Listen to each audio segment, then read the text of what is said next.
Bonjour. Alors, comme il y a des sujets en ce moment un peu brûlants, des sujets qui fâchent un peu tout le monde, qui divisent tout le monde, j'ai remarqué surtout, la division est encore partout. Mais pour une fois, moi je vais être du côté du diviseur. Je ne peux pas m'empêcher d'ouvrir ma gueule sur ce sujet. Pourquoi ? Parce que je suis d'accord avec Zemmour. Je suis désolé de le dire. Alors, Absatou Si, qui lui fait un procès maintenant et qui demande carrément l'interdiction de Zemmour de passer sur les plateaux télé, rien que ça. Hein, c'est la pluie et le beau temps maintenant que font les gens qui débarquent comme ça.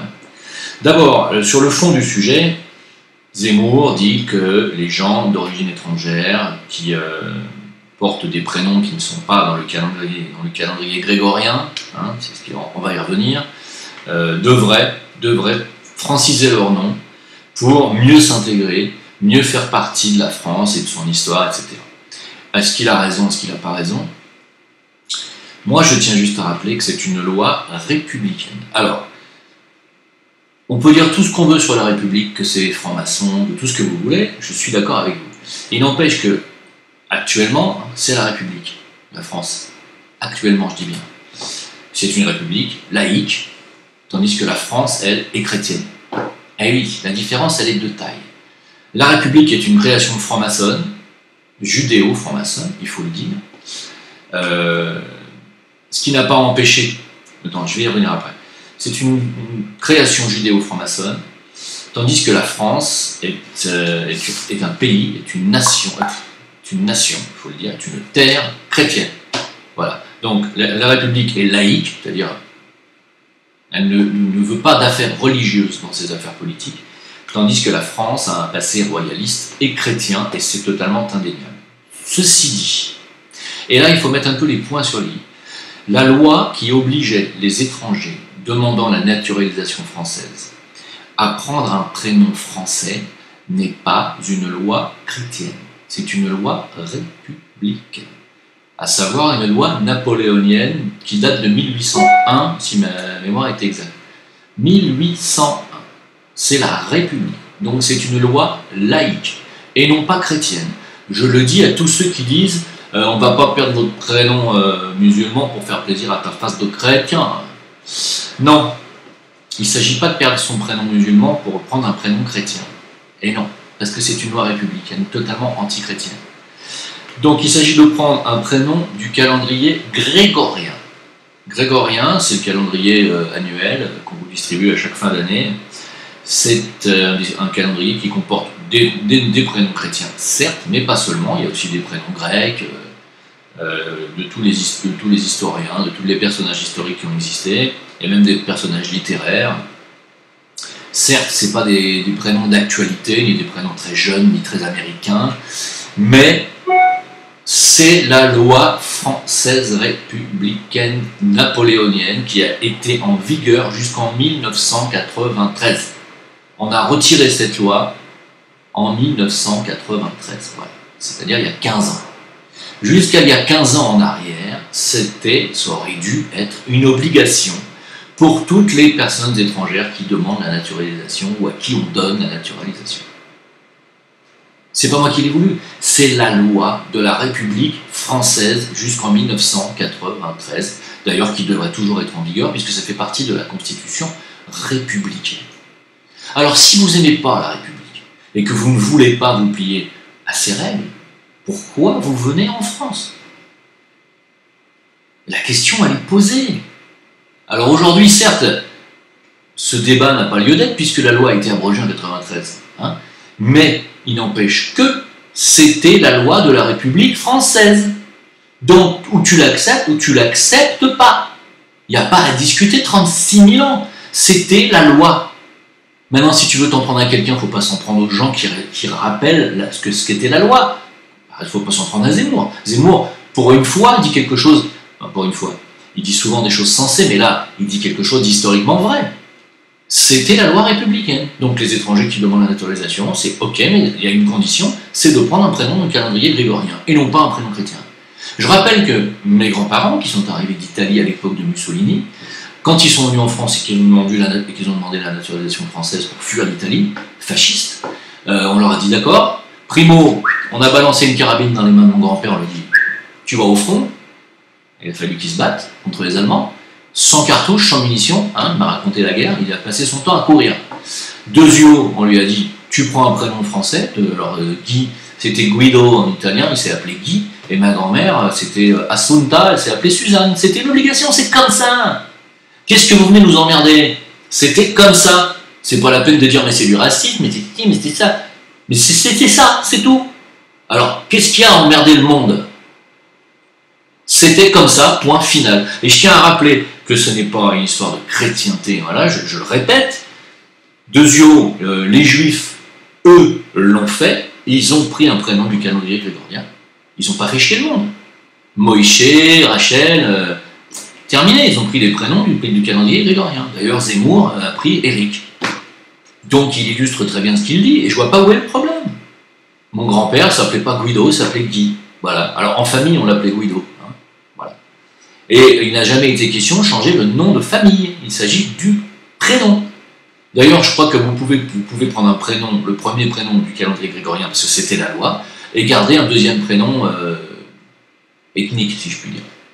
Donc il n'y a pas lieu de discutailler pendant des plombs. Maintenant, sur le fallait-il mieux garder cette loi en vigueur plutôt que de la retirer? Moi, je crois que oui. Je crois que oui, pourquoi? Parce que c'était une façon de rester unifié dans l'identité de la France. Le fait d'avoir retiré cette loi joue bien entendu la carte du communautarisme et du multiculturalisme qui fait qu'aujourd'hui, tout le monde peut s'appeler n'importe comment, comme il veut, comme il le désire, et qu'il n'y a plus du tout aucune identité française. Mais vous ne vous rendez pas compte de la gravité de cette situation. C'est ça le problème. C'est que vous ne vous en rendez pas compte. Je parle de tous ceux qui sont pour Absatou et qui sont contre Zemmour. Vous ne vous rendez pas compte de la gravité du fait que la France perde son identité nationale. C'est très grave. Regardez d'ailleurs OSS 117, le deuxième, qui est un film parodique, où au tout début du film, quand il est dans les bureaux, et ils sortent tous les prénoms des agents secrets. Et les noms de famille. Vous allez rigoler parce que c'est une France qui date de pas si longtemps que ça. René Coty, De Gaulle, c'est une France qui a 60 ans. Hein. Et vous allez rigoler parce que, enfin ça c'est pas très drôle parce que vous allez voir comment était la France il y a 60 ans. C'est une caricature de la France il y a 60 ans, mais c'était ça. Les Jean-Pierre, les Philippe, les Daniel, les machins, et tout ce que vous voulez. C'est assez marrant. Voilà. Mais c'était ça la France. Vous voyez ce que je veux dire? Aujourd'hui, c'est plus ça. Aujourd'hui, il n'y a plus de France. Ça ne veut plus rien dire. Si vous allez à l'étranger et que vous dites je suis français, ah oui, j'aime bien. Il y a un étranger qui va vous dire j'aime bien la culture française, il va vous sortir un truc de l'histoire de France. Le mec qui est français qui s'appelle Mohamed Machin, il ne comprend rien à ce que le mec lui dit. Parce que c'est pas sa culture. Pourquoi? Parce qu'aujourd'hui, on s'en fout complètement de la culture de France. Dans les écoles, on l'apprend plus, on l'enseigne plus. Et on vous dit gardez vos prénoms ethniques. Donc tout ça joue dans le sens de la désunification de l'identité nationale française. Si vous n'avez pas compris ça, c'est pas la peine, faites des procès à Zemmour, faites-moi un procès aussi si vous voulez, je n'ai rien à secouer. Voilà, et je tiens à rappeler que c'était la loi républicaine et non pas la loi chrétienne. Voilà. Et quand on me dit ne compare pas la France avec le Maroc ou avec des pays musulmans ou des royautés, parce que la France est un pays des droits de l'homme, et bien justement, les droits de l'homme, c'est une création franc-maçonne qui marche avec la République et qui marche avec la loi napoléonienne, vous voyez. Donc ce que vous dites, c'est n'importe quoi. Et je tiens à vous rappeler que dans les pays, par exemple comme le Maroc où j'habite, il est hors de question de demander la nationalité française, je ne l'aurai jamais. On ne la donne pas, vous comprenez? Et si demain on me dit d'accord, très bien, tu pourrais éventuellement la demander et éventuellement l'avoir, il faudrait que je me convertisse déjà à l'islam, c'est un pays musulman. On me demande de me convertir. Si je veux épouser une Marocaine, je dois me convertir et prendre un prénom musulman. Ceux qui me disent que je suis un menteur, venez. Moi j'y habite. Hein. Tous mes potes qui se sont mariés avec des musulmanes, ils ont un prénom musulman. Alors évidemment, ils ne le portent pas, on ne l'appelle pas, on ne les appelle pas par leur prénom musulman en réalité parce qu'ils ne le sont pas, c'est une conversion de paille. Eh oui, il faut le dire. Mais c'est la loi. D'accord? Voilà. Et sur leur papier, c'est marqué, ils ont un prénom musulman. Eh oui. Eh oui. arrêter un petit peu de merde, arrêter de faire chier, hein, et comprenez que la loi, c'était la loi. Alors maintenant, c'est plus comme ça, et depuis que c'est plus comme ça, est-ce que c'est mieux? Moi, la question, je vous la pose. Est-ce que depuis qu'on a enlevé cette loi napoléonienne, est-ce que la France est plus unie? Ouais? Vous êtes sûr? Pas sûr. Hein? Je passe à un autre dossier. La demande d'expertise psychiatrique de Marine Le Pen. On touche le fond, là, hein, politique. Là, c'est... Moi, je pensais qu'avec Benalla, ils allaient se redresser, mais non. Non, non, non, ils s'enfoncent. Ils demandent une expertise psychiatrique à Marine Le Pen. Sans déconner. Mais, alors d'abord, primo, ils essayent de la dézinguer de toutes les façons républicaines depuis longtemps déjà. Elle a pas reçu ces subventions qu'elle aurait dû recevoir de son élection, enfin de sa campagne électorale, donc le parti est ruiné, tout ça c'est voulu, c'est fait exprès. Ils ont essayé de la mettre aussi en garde à vue pendant les élections présidentielles, vous savez, avec son histoire européenne de faux emplois, je sais plus quoi. Ils essaient de la dézinguer de toutes les façons. C'est pour ça que ceux qui me disent qu'elle fait partie du système, réfléchissez quand même. Réfléchissez, parce qu'elle pactise effectivement avec une partie du système. Elle a essayé de se mettre le CRIF dans la poche, elle essaie de se mettre les sionistes dans la poche, elle sait que c'est obligatoire, elle sait qu'on est en France, elle essaie de se mettre les francs-macs dans la poche, mais ça sonne tellement faux que finalement ils disent oh, « oui, d'accord, ok, hein, et puis dès qu'ils peuvent, ils lui mettent une carotte derrière. Hein. Il faut qu'aussi elle-même se remette un peu en question. Hein. Il faudrait qu'elle arrête de pactiser avec des gens qui ne veulent visiblement pas d'elle, c'est clair. Et là, il continue. C'est-à-dire que la récompense maintenant, c'est de demander une expertise psychiatrique. On touche le fond quand même. Hein. Et souvenez-vous, alors il faudrait la rechercher dans les anciennes vidéos où je vous avais parlé de la loi qui est tombée et qui va être... Alors je ne sais pas si elle a déjà été votée ou si elle doit être votée. C'est la loi d'internement de toutes les personnes dites rebelles qui ne se plient pas aux versions officielles. C'est une loi française, hein, européenne, qui va débarquer. C'est-à-dire qu'on va... passer la camisole à tous les gens comme moi, les gens comme tous les dissidents, etc. Et donc on va demander des expertises psychiatriques à tous les gens qui ont des discours dissidents. Hein, voilà. Donc maintenant, on n'hésite pas à l'appliquer à Marine Le Pen. Je tiens à vous rappeler un petit dossier très récent, celui de Marc Granier. Je ne sais pas si vous vous rappelez, avec Éric Fioruel, le CNT, quand ce CRS gradé à la retraite avait pris la parole et dénoncé tous les scandales d'État et jusqu'à l'assassinat de Coluche. Je ne sais pas si vous vous rappelez, regardez. Le lendemain, ce CRS a été mis en hôpital psychiatrique, de force. Hein. Bien entendu, c'était une punition d'État, hein. C'était pas du tout dû à son état de santé mentale. Il a fait 2 mois d'hôpital psychiatrique, pour ceux qui ne sauraient pas la fin de l'histoire, et puis il a été relâché au bout de 2 mois, et il a décidé de ne plus jamais ouvrir sa gueule et de partir en retraite dans sa famille, bien sûr. Hein. Quand tu es 2 mois avec une camisole, ça te calme. Voilà. Donc, ce sont des procédés qui sont actuellement utilisés en France. Voilà, et qui vont se généraliser très certainement si ça continue avec ce type de gouvernement, et si vous ne faites rien pour changer ça. Je dis vous, parce que moi, plus ça va, plus je vais me détacher définitivement de ce pays qui me dégoûte. Hein. Ce sont des procédés qui m'écœurent. Voilà. Quand je vois tout le procès qui est fait à Zemmour pour cette affaire que je viens de dire juste avant, et quand je vois qu'on demande des expertises psychiatriques à des gens qui ont pignon sur rue, je suis écœuré. Écœuré. Je rappelle quand même qu'au Moyen-Âge, jusqu'à Louis XIV, Louis XV, peut-être même jusqu'à la Révolution, quand on voulait emmerder quelqu'un, on demandait une expertise religieuse. Oui, on demandait une expertise religieuse, il y avait le corps religieux qui débarquait, qui expertisait le mec pour voir s'il était envoûté par Satan ou pas, et ensuite c'était le bûcher, la torture ou éventuellement une relaxe. Mais si on dressait bien la patte à la Sainte Inquisition ou à je ne sais qui, je ne sais pas qui pratiquait les expertises religieuses à l'époque, je me doute bien que les mecs ils finissaient dans des cages, bon. Là c'est pareil, on demande une expertise psychiatrique. Je demande une expertise psychiatrique. On est quand même, franchement, on est là c'est grave. Il faut le dire.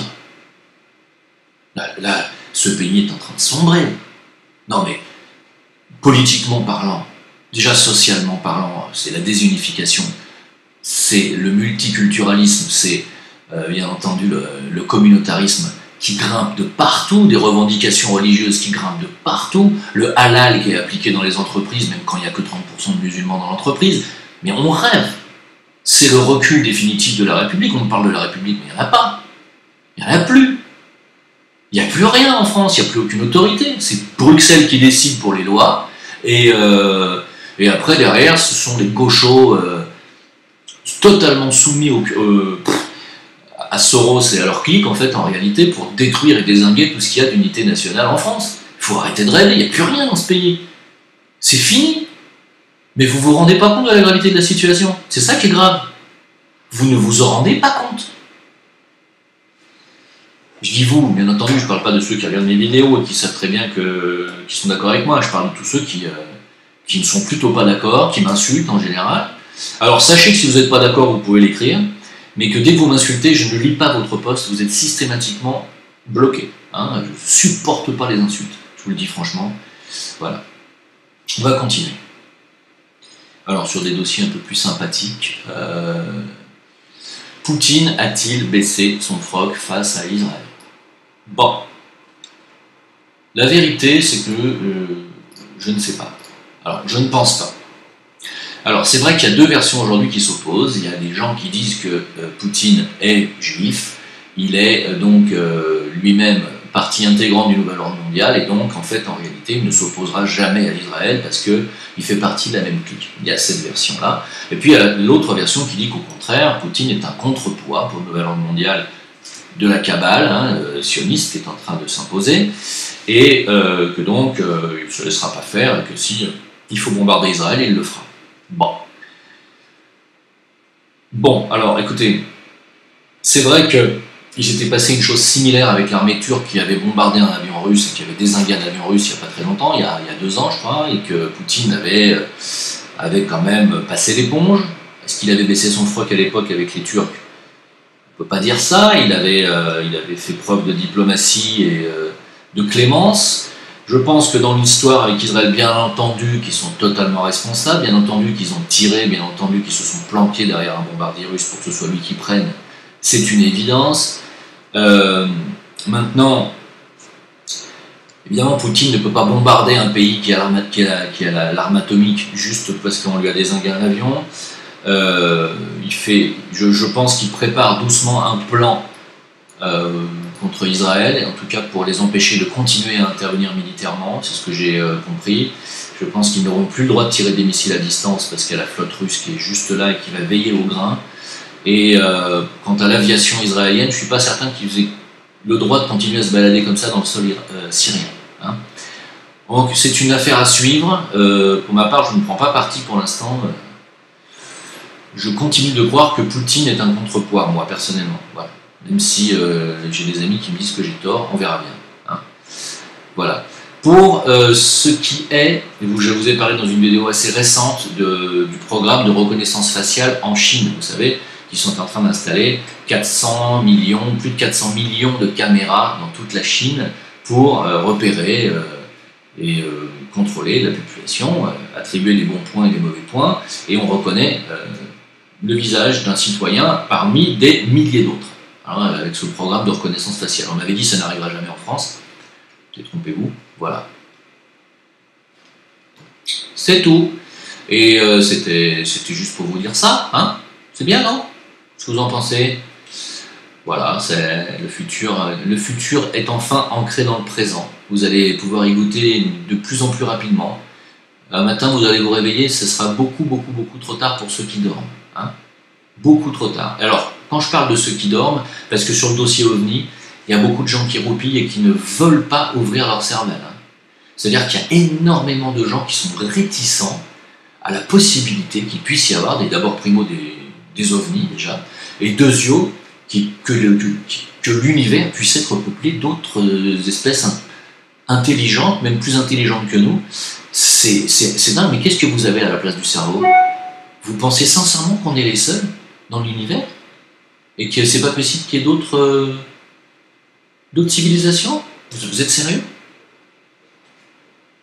C'est grave de manquer à ce point-là d'intelligence, parce que c'est un manque d'intelligence. Hein. Et le manque d'intelligence s'accompagne toujours d'ignorance. Hein, étudiez un petit peu comment sont faites les galaxies, comment elles sont composées, de combien de milliards d'étoiles et combien de milliards de planètes gravissent autour. Milliards, hein. Un milliard, c'est pas un chiffre en l'air, hein. D'accord? Un milliard, c'est la Terre plus 9 zéros derrière. Hein. Hein, ça fait du monde, hein. Ça fait beaucoup de planètes. Hein. Il n'y a pas qu'un milliard de planètes dans notre galaxie, il y en a beaucoup plus que ça. Vous croyez que sincèrement, sur 1 milliard de planètes, il n'y en aurait qu'une qui serait habitable? Franchement, je sais pas, qu'est-ce que vous avez dans le crâne, moi. Étudiez un peu. Tous les scientifiques disent que rien que dans le groupe local d'étoiles qui sont visibles à l'œil pour nous, de la Terre, à l'œil nu, rien que dans le groupe d'étoiles que l'on voit, vous savez que ce que vous voyez dans le ciel, les étoiles qu'on voit dans le ciel, c'est juste une toute petite partie de notre galaxie. Mais c'est une partie minuscule. On voit 3000 années-lumière autour de nous, c'est tout. La galaxie, c'est 100 000 années-lumière. On voit 3000 années-lumière, on voit que dalle. On voit à travers un vasistas. On voit rien de l'univers. Pourtant, on en voit des centaines et des centaines d'étoiles autour de nous. Bah, rien que là, rien que dans les milliers d'étoiles qu'on voit dans le ciel la nuit, celles qui sont visibles à l'œil nu, hein, qui sont une toute petite partie de la galaxie, il y a déjà des milliers de planètes habitables, disent les scientifiques, dans les revues scientifiques, Science et Vie. Donc, qu'est-ce que vous avez dans le crâne? Hein? Tout ça pour dire quoi? Pour dire que la fermeture des observatoires récentes et les observations d'OVNI qu'il y a eu vers le Soleil au même moment, c'est pas la première fois que ça arrive. Ben non, parce qu'on m'a ressorti un dossier de Sputnik News où la NASA avait déjà, en mai 2017, fait les mêmes constatations, figurez-vous, avec des énormes vaisseaux ronds, sphériques, pas sphériques, mais de forme en disque, qui se baladaient en formation serrée vers le Soleil, voilà. C'est pas la première fois, et ça c'est des infos de la NASA, officielle. Alors je sais, vous allez me dire, mais la NASA c'est Walt Disney qui l'a inventé. D'accord, c'est bon. Ok, on arrête là la discussion, même si c'est pas une discussion, vous me fatiguez. Voilà. Croyez ce que vous voulez, et puis un jour vous vous réveillerez, peut-être, et Inch'Allah. Moi je m'en fous, c'est votre problème. Alors, en ce qui concerne la défense de la chrétienté européenne, il y a Poutine qui s'allie avec Viktor Orban pour défendre les valeurs chrétiennes européennes. Ah, étrange pour un juif, hein, je parle de Poutine pour ceux qui me disent qu'il est juif. Bon, c'est un juif qui défend les valeurs chrétiennes européennes. Voilà. Et je pense qu'il serait peut-être temps pour les chrétiens de France. Alors, évidemment, le problème des chrétiens de France, c'est qu'ils sont cathos. Et que l'Église catholique aujourd'hui pactise complètement avec la Kabbale. Donc c'est un problème. Si vous voulez être un véritable chrétien aujourd'hui, il faut vous détacher de l'Église et du Vatican. C'est une condition sine qua non. Donc les vrais chrétiens, là, ceux qui croient vraiment en Jésus, au Sauveur, etc., enfin tout ce qui fait la chrétienté, mais pas le catholicisme, ça serait bien de s'en détacher un peu. Il serait peut-être temps de pointer votre museau, parce qu'il y a des gens qui aimeraient vous aider. Parce que récupérer la France, ça serait pas une mauvaise idée, vous voyez, parce que la France est une terre chrétienne, qu'on le veuille ou non. C'est tout ce que j'ai à dire. Oui, c'est tout ce que j'ai à dire. Bon, il y a des faits divers ensuite d'agression dont j'ai pas envie de parler. C'est bon, il y en a marre. Il y en a marre et j'attendrai que les gens se réveillent pour qu'on en parle. Voilà, c'est une petite vidéo état des lieux. Je vous remercie beaucoup pour votre écoute. Et puis à bientôt sur VK, Facebook, Discord, mercredi maintenant. Ça sera le mercredi Discord et non plus les lundis parce que je peux pas. Et puis merci pour tous ceux qui m'ont tipé. Un grand merci à tous. À très bientôt. Au revoir.